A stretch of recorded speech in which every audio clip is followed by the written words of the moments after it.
In 5. In 5. Happy with the hair? Yep. Thank you. Good. Sounds good. We're all good to go. Can you smell that?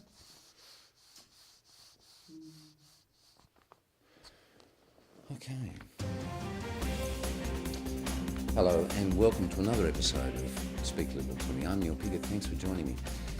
Sometimes we find ourselves in an electorate with wide-ranging views, and it's important that we understand those, embrace them, and find ways of reducing their significance.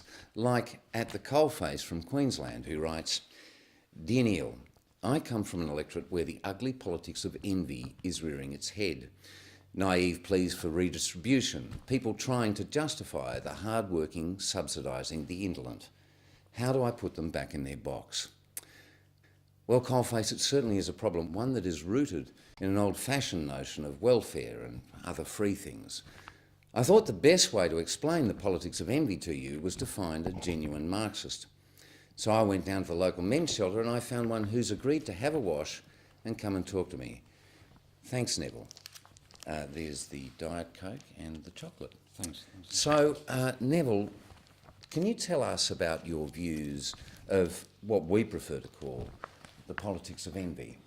Well, Neil, I'd hate to contradict you, but the politics of envy is nothing but a substanceless phrase. And it's a phrase that hides something far more serious. That is a wholesale redistribution of resources from the most vulnerable sector of society to the most able sector of society. Let's take one example, tobacco taxes.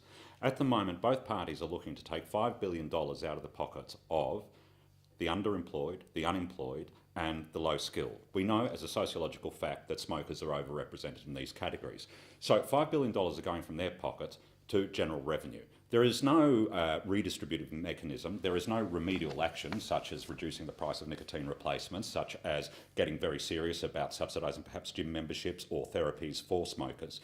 So, and the reason that we have these things is both parties cannot address the gushing spigot of middle class welfare.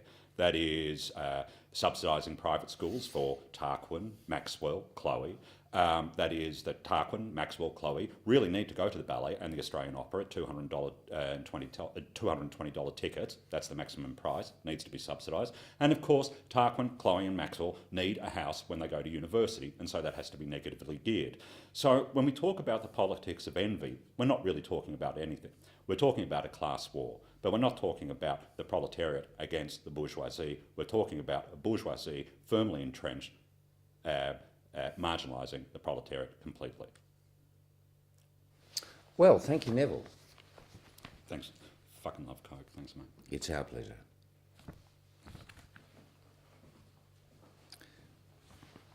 Well, there you go. If you can do what I did, just let them talk, and eventually people will switch off. Well, that's all the time we've got in this episode of Speak Liberal to Me. Don't forget you can follow us on hashtag Speak Liberal to Me. That's hashtag Speak Liberal 2 me. I've been Neil Piggott. Thanks for joining me. Is that a wrap? That's good. I think we're done. Can we get that guy out of here?